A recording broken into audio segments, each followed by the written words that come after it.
Hello friends, તો આજે આપણે વાત કરવાના છીએ ચેપ્ટર નંબર 2 બહુપદીઓ. તો બહુપદીઓ કોને કહેવાય? તો તમે નામ ઉપરથી જુઓ તો કે બહુ બધા પદ એટલે ઘણા બધા પદ હશે. તો કે કેવા પદ હશે? તો કે ચલ ને અચલ થી મળેલા પદ હશે. એટલે કે બહુપદીની અંદર શીખતા પહેલા તમારે ચલ વિશે જાણકારી હોવી જોઈએ. ચલ કોને કહેવાય અને અચળ કોને કહેવાય? તો ચલ અને અચળ વિશે બેઝિક તમને નોલેજ હોવું જોઈએ. તો કે ચલ કોને કહેવાય? તો ચલ એટલે કેવું? તો કે જે બદલાયા કરતું હોય, કોઈ સંખ્યા ફિક્સ ન હોય. અને અચળ એટલે તો કે સંખ્યા ફિક્સ હોય, જેમ કે વાસ્તવિક સંખ્યા કોઈ પણ હોય.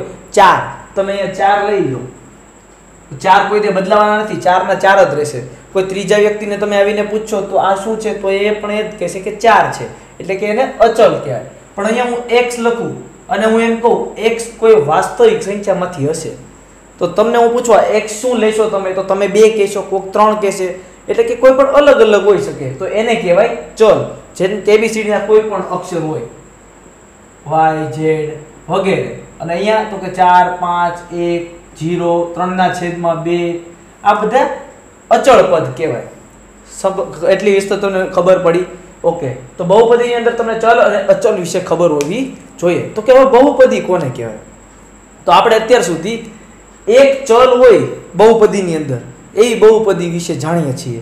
જેમ કે કોઈ આવી બહુપદી છે 2x + 3.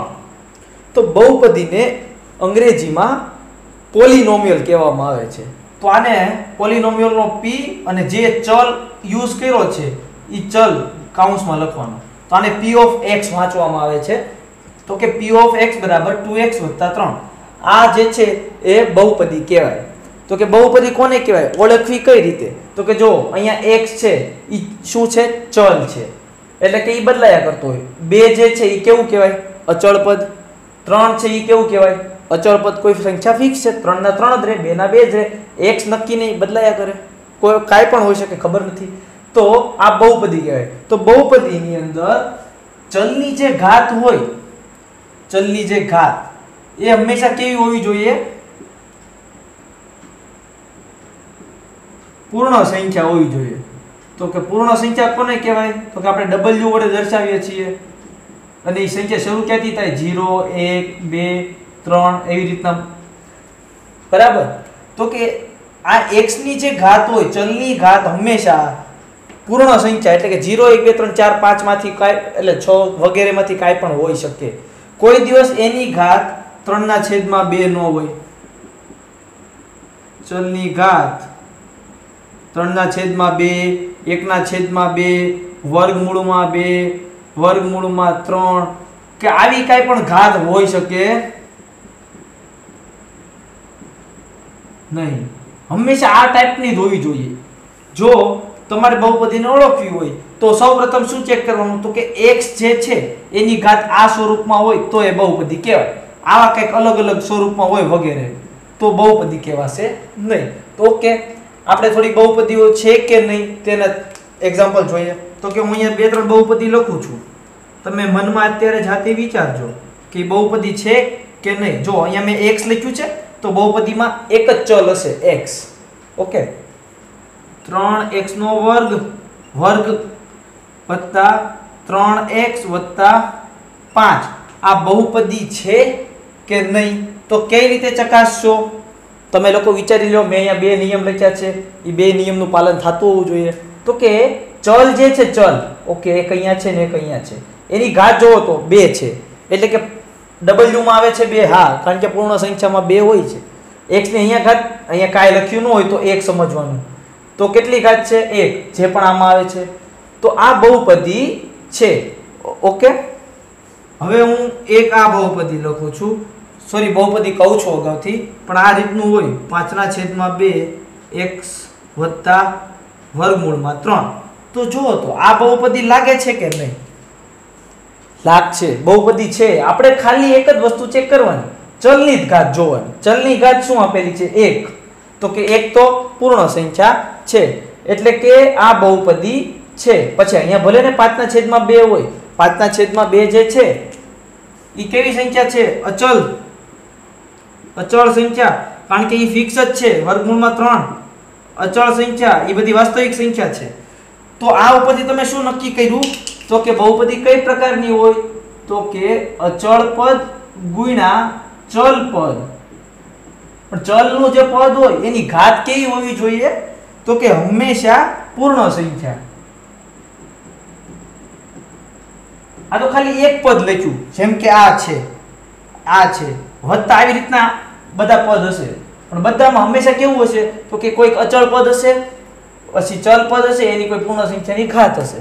ઈ પ્રકારની હોય ઈ બહુપદી કહેવાય. તો બહુપદી વિશે તમને જ્ઞાન મળી ગયું કે બહુપદી કોને કહેવાય. ઓકે, જો આ બહુપદી છે કે નહીં ચેક કરો. x વર્ગમૂળમાં વત્તા 2/3. તો આ બહુપદી નથી. જો x મેં આવું લખ્યું ને તો આનો મતલબ શું થાય? વર્ગમૂળમાં 2 હોય એનો મતલબ કે 2 ની આ જે નિશાની હોય ને એનો મતલબ થાય 1/2 ઘાત. તો અહીંયા નિશાની છે એનો મતલબ શું થયો? 1/2 ઘાત વત્તા 2/3. તો x ની ઘાત કેટલી થઈ ગઈ? 1/2. તો પૂર્ણ સંખ્યામાં 1/2 આવતું જ નથી. તો આ બહુપદી નથી. સમજણ પડી બહુપદી કોને કહેવાય ને કોને નહીં. આવી રીતના ચોથું એક બહુપદી ન હોય એનું એક્ઝામ્પલ છે તો કે x ની 5/2 ઘાત વત્તા 3. તો કે આ પણ બહુપદી નથી. ચલ ની ઘાત કેટલી છે તો કે પૂર્ણ સંખ્યા નથી. તેથી બહુપદી નથી. તો તમે આ બહુપદી ઓળખતા શીખી ગયા. ઓકે, તો આ વાત હતી બેઝિક બહુપદી કોને કહેવાય અને કોને નહીં. હવે કેટલા પ્રકારની બહુપદી આપણે અત્યારે આગળ ચેપ્ટરમાં જોવાની છે એ આપણે જોઈએ.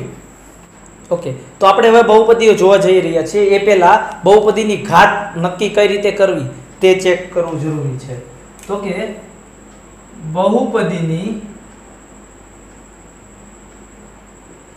ઘાત. તો બહુપદીની ઘાત કઈ રીતે નક્કી કરવાનું? તો કે હું 2-3 બહુપદી લખું છું જેમ કે p of x બરાબર 2x વત્તા 3. બીજી એક બહુપદી લખું છું p of x બરાબર 4x નો વર્ગ વત્તા 3x વત્તા 2. p of x પોલિનોમિયલ of x મતલબ કે x ચલ વાળી બહુપદી.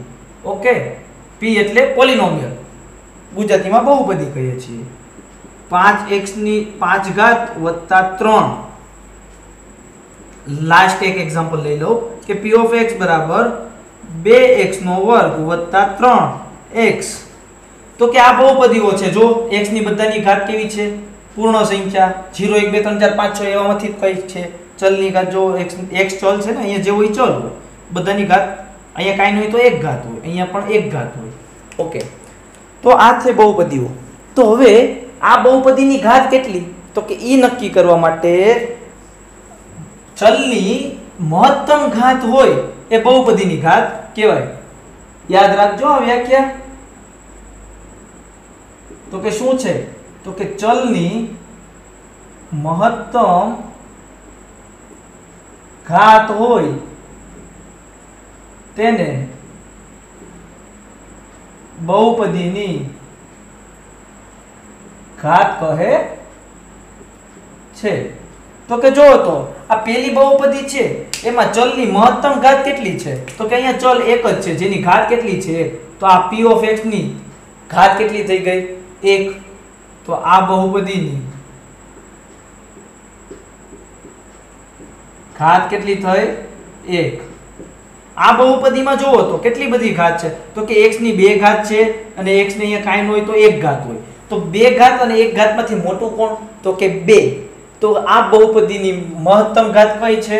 એક ચલની મહત્તમ ઘાત 2. તો બહુપદીની ઘાત કેટલી થઈ? 2. આ બહુપદીની ઘાત 2 છે. એવી રીતના બહુ સિમ્પલ છે, બહુ સહેલું છે. ચલની મહત્તમ ઘાત હોય આ બધા પદોમાં ઈ એની બહુપદીની ઘાત. અહીંયા મહત્તમ 5 છે મેક્સિમમ. તો આ બહુપદીની ઘાત કેટલી થઈ તો કે 5. બહુપદીની ઘાત કેટલી છે? 5. અહીંયા જો x ની 2 ઘાત છે અને અહીંયા x ની 1 ઘાત છે. 2 ને 1 માંથી મોટું કોણ તો કે 2. તો કે આ બહુપદીની ઘાત કેટલી થઈ? 2. તો બહુપદીની ઘાત તમને કઈ રીતે નક્કી કરવું તે તો આવડી ગયું છે, બહુ સહેલું છે. તો બસ એ ઉપરથી હવે આપણે 3 પ્રકારની બહુપદી જોવાની છે. તો કે કઈ બહુપદીઓ તો કે એક સુરેખ બહુપદી, દ્વિઘાત બહુપદી અને ત્રિઘાત બહુપદી. તો નામ ઉપરથી જ તમને સમજણ આવી જશે. તો જો સુરેખ બહુપદી ત્રણેય આપણે જોડે જોડે જ શીખતા જશું એટલે સરળ રહે. દ્વિઘાત બહુપદી અને ત્રીજું જોવાનું છે આપણે ત્રિઘાત બહુપદી.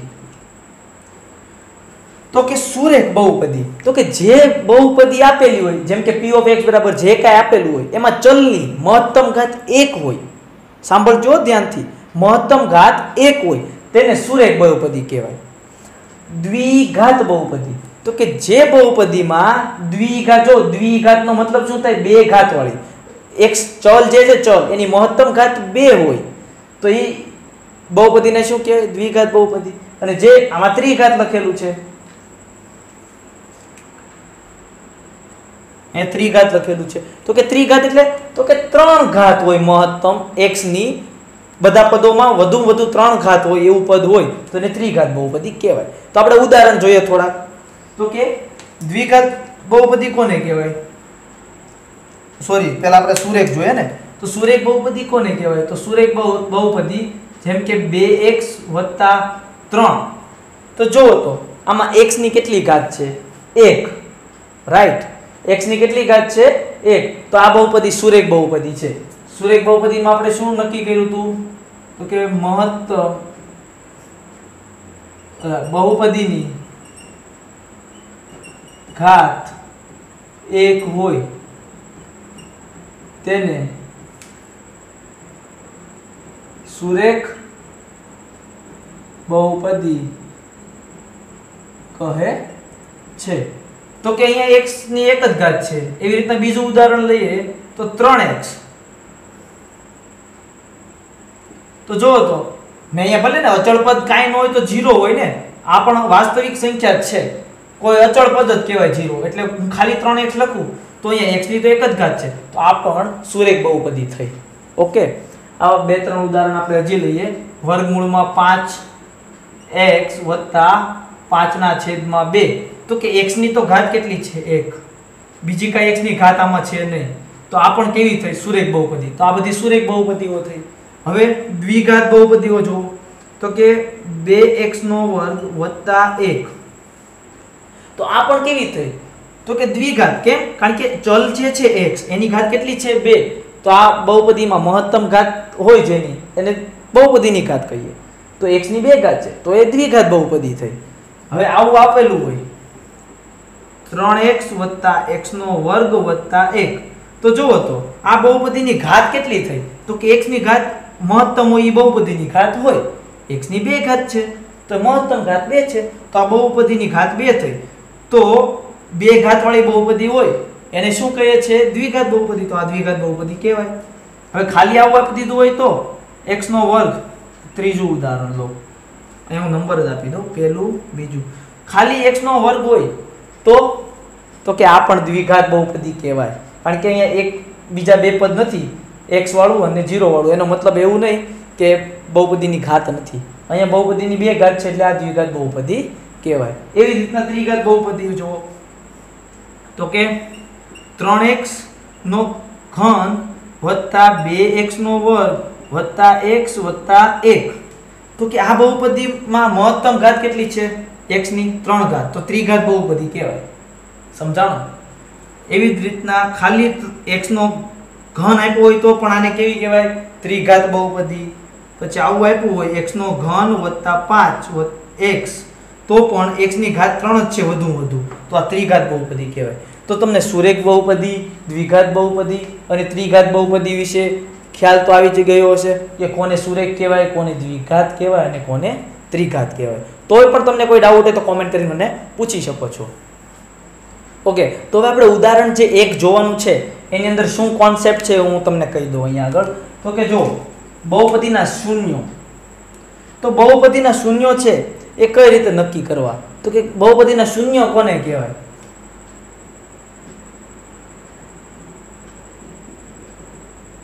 તો બહુ સહેલી વસ્તુ છે બહુપદીના શૂન્યો. અમુક જગ્યાએ એને શું કહેવામાં આવે ખબર? બહુપદીના ઉકેલો. શૂન્ય, ઉકેલો, એવું તો અલગ અલગ ઘણા નામ છે. બરાબર. તો અહીંયા આગળ સુરેખ બહુપદી, દ્વિઘાત બહુપદી અને ત્રિઘાત બહુપદી એવી રીતના અલગ અલગ 3 બહુપદી આપણે શીખ્યા. તો બહુપદીની જે મહત્તમ ઘાત હોય બરાબર એટલા એના શૂન્ય વધુમાં વધુ શક્ય હોય. યાદ રાખજો, અહીંથી ઓછા તો હોય જ, જરૂર નથી કે આ દ્વિઘાત બહુપદી છે તો આના 2 શૂન્ય વધુ હોઈ શકે. એકય હોય એવું જરૂર નથી, 2 હોય જ, પણ એવી રીતના વધુ 2 હોય. તો શૂન્ય એટલે શું? તો કે જો કોઈ તમે p ઓફ x બરાબર બહુપદી આપેલી છે, માની લો કે 3x + 1, તો કે x ની કઈ કિંમત અહીંયા મૂકો ને તો આ આખું 0 થઈ જતું હોય. તો એ x ની જે કિંમત હોય એનું શૂન્ય કહેવાય. હવે જો અહીંયા હું p ઓફ -1/3 મૂકું છું x ની જગ્યાએ, તો શું થાય છે જોજો, 3 -1/3 + 1, તો કે 3 × -1 -3/3 + 1, તો અહીં 3 કેન્સલ એટલે -1 + 1 એટલે 0. તો જો p ઓફ -1/3 બરાબર 0 મળ્યું. તો કે આ બહુપદીનું શૂન્ય કયું થયું? તો કે મેં જે કિંમત મૂકી અને શૂન્ય થઈ જતી હતી બહુપદી ઈ એનું શૂન્ય. તો કે -1/3 એ આ બહુપદીનું શું થયું? શૂન્ય. તો તમને શૂન્ય એટલે શું ખબર પડી? બહુપદીમાં x ની ઈ કિંમત તમે મૂકશો અને ઈ બહુપદીમાં સાદુરૂપ આપતા એ 0 થઈ જતી હોય, તો જે કિંમત મૂકી એનું શૂન્ય કહેવાય. સમજણ પડી? ઓકે. શૂન્ય કોને કહેવાય? તો કે ઉદાહરણ 1 ની અંદર એટલું બધું ડિટેલ્સમાં નથી, પણ હું તમને ખાલી બેઝિક કોન્સેપ્ટ કહી દઉં કઈ રીતે છે. તો કે તમને એક આલેખ આપેલો હશે આ રીતે, અહીંયા x હશે, અહીંયા y હશે. તો આપણે જે p ઓફ x છે, p ઓફ x બરાબર આ જેમ કે બહુપદી છે 2x + 3, તો આ જે p ઓફ x છે એને y એક્સિસ માની લેવામાં આવે છે, એટલે કે એને y લેવામાં આવે છે. તો y બરાબર શું થઈ ગયું? 2x + 3, કારણ કે એને મેં બરાબર p ઓફ x છે એને બરાબર આ છે, તો આને બરાબર આ કહેવાય ને. તો y બરાબર 2x + 3. તો કે અહીંયા કઈ કિંમત મૂકી x ની અને y 0 થઈ જતો હોય, x ની કોઈ કિંમત મૂકીએ એટલે કે આ પદ 0 થઈ જતું હોય, y બરાબર 0, તો એ x શું કહેવાય? એનું શૂન્ય. યાદ છે ને, એનો ઉકેલ કહેવાય. તો હવે જોજો, y અક્ષિસ 0 ક્યારે થાય? આ y 0 ક્યારે થાય? તો y હંમેશા x અક્ષિસ ઉપર જ 0 હોય. બીજી બધી જગ્યાએ જો તો ક્યાં હોય? તો કે અહીંયા x ની y ની કોઈ કિંમત હશે, અહીંયા y ની કિંમત હશે, અહીંયા y ની કિંમત હશે, પણ y ની કિંમત અહીંયા 0 હશે, અહીંયા 0 હશે, અહીંયા કારણ કે અહીંયા y 0,0 છે, તો આ બધામાં y કેવો હોય? 0 હોય. ધ્યાનથી જુઓ, આ y એક્સિસ ઉપર x ની કિંમત 0 હોય, x એક્સિસ ઉપર y ની કિંમત 0 હોય. તો જે જગ્યાએ y ને આપણે આલેખ દોર્યો 2x + 3 નો, એ બધો આલેખ દોરવાની પ્રક્રિયા હું પછી શીખવાડીશ, પણ અત્યારે ખાલી આપણે ઉકેલ શોધતા જ શીખવાનું કઈ રીતે. તો કે આવી રીતના કોઈ આલેખ મને મળે છે કોઈ પણ રીતે, બરાબર. તો કે અહીંયા y ની કિંમત 0 થઈ, તો એ જ્યાં 0 થતું એનો શું હોય? ઉકેલ. તો કે x એક્સિસ ને જે જગ્યાએ ટચ કરશે આલેખ એટલા એ બહુપદીના શૂન્ય હશે. તો આ બહુપદીના શૂન્ય કેટલા થાય? તો કે 1. આ જે p ઓફ x છે, તો આ બહુપદીના શૂન્ય કેટલા હશે? 1 હશે. શું કામ 1 હશે? કારણ કે x એક્સિસ ઉપર એક જગ્યાએ ટચ કર્યું એટલે. ઓકે. જેટલાને કઈ ખબર ન પડી હોય ફરીવાર સાંભળી લ્યો. તો કે આપણે આવો આલેખ આપેલો હોય, સિમ્પલ રીતે કહું તો x એક્સિસ ઉપર જે જગ્યાએ આલેખ આમ ટચ કરતો હશે, જેટલી જગ્યાએ એટલા એના બહુપદીના શૂન્ય હશે. એક સિમ્પલ એટલું યાદ રાખો, બરાબર. તો ઉદાહરણ 1 જોઈએ તો તમને વધારે ક્લિયર થશે. તો ઉદાહરણ જો, ઉદાહરણમાં શું કીધું? તો કે નીચેની આકૃતિમાં આપેલ આલેખ જુઓ. તો કે તમને 6 આલેખ આપેલા છે અલગ અલગ. તો આલેખ જુઓ, પ્રત્યેક આલેખમાં બહુપદી p ઓફ x માટે તો કે y કહી દીધું છે, તો y એટલે p ઓફ x છે. ઓકે. તો કે આનું શૂન્ય આપણે શોધવાનું છે. y બરાબર p ઓફ x આપેલ છે આલેખમાં, તો પ્રત્યેક આલેખ માટે p ઓફ x ના શૂન્ય શોધો. તો p ઓફ x શૂન્ય જ્યારે થતું હોય એટલે p ઓફ x બરાબર 0, તો કે y જ્યારે 0 થતો હોય એના ઉકેલ. તો કે y ક્યારે 0 થાય? તો કે આપણને ખબર છે y x એક્સિસ ઉપર 0 હોય, બરાબર ને, x અક્ષ હોય x અક્ષ એની ઉપર y ની બધી કિંમત 0 હોવાની છે હે તો કે અહીંયા જો બધે x ની કિંમત 0 હોય તો અહીંયા આ આકૃતિ છે પહેલી આલેખ આપેલો છે એની અંદર x ની જગ્યાએ જે ટચ કરતું હોય એટલા શૂન્ય હશે બધામાં તો કે આ બહુપદી જે નો આલેખ આવો બન્યો પણ એ x ને કેટલી જગ્યાએ ટચ કરે છે તો કે આ બિંદુએ તો ઈ એનો ઉકેલ થયો કેટલા ઉકેલ છે જો એને કેટલા ઉકેલ હશે એ કીધું છે તો કે આ બહુપદીમાં કેટલા ઉકેલ હશે p of x ના એક ઉકેલ હશે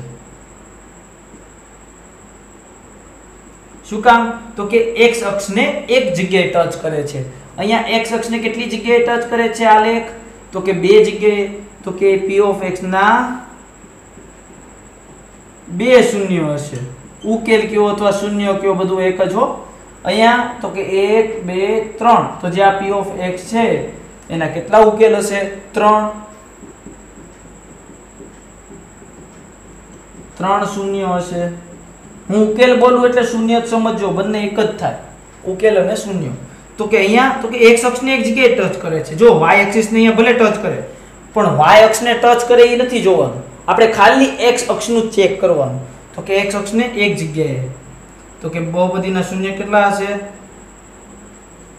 શૂન્ય એક હશે અહીંયા શૂન્યની સંખ્યા કેટલી હશે જો એક જગ્યાએ ટચ કરે છે શૂન્યોની સંખ્યા x અક્ષને એક જગ્યાએ ટચ કર્યું એટલે અહીંયા x અક્ષને કેટલી જગ્યાએ ટચ કરે છે અહીંયા એક વાર બે વાર ત્રણ વાર ચાર વાર ને પાંચ વાર તો અહીંયા બહુપદીના કેટલા શૂન્ય હશે શૂન્યોની સંખ્યા 5 હશે શૂન્યોની સંખ્યા શૂન્ય નહીં શૂન્યની સંખ્યા એટલે 5 અલગ અલગ શૂન્ય મળશે તો કે આ થઈ ગયું ઉદાહરણ તમારું એક બહુ સરળ હતું કે જે એક જગ્યાએ x અક્ષિસ ઉપર જે જગ્યાએ ટચ કરે એટલા એના શૂન્ય યાદ રાખજો આ ઉગમ બિંદુમાંથી પસાર થતું હોય ને ઈ પણ ગણવાનું ઉગમ બિંદુમાંથી પસાર થતું હોય ઈ પણ ગણવાનું હવે આપણે સ્વાધ્યાય 2.1 છે ઈ સેમ આ જ રીતે સોલ્વ કરવાનો છે કે x અક્ષને જે જગ્યાએ ટચ કરતું હોય સાંભળજો ઈ એટલા એના શૂન્ય તો મને ખ્યાલ છે ત્યાં સુધી તમે જાતે કરી શકશો કારણ કે x અક્ષને જ્યાં ટચ કરે એ જ એના શૂન્ય હશે બહુ સરળ છે જે બધાને આવડે આપણે ખાલી ગણવાનું તે x અક્ષને જે જગ્યાએ ટચ કરતું હોય એ તો ફ્રેન્ડ્સ તમને મારો વિડીયો ગમ્યો હોય તો લાઈક કરો અને સબસ્ક્રાઇબ કરી દો અને તમારે આ ચેપ્ટરનો આખું જોવું હોય તો મેં ડિસ્ક્રિપ્શનની અંદર પ્લેલિસ્ટની લિંક મૂકેલી છે લિંક ઉપર ટચ કરશો તો તમને બધા જ વિડીયો લાઇનસર જોવા મળશે થેન્ક યુ ફ્રેન્ડ્સ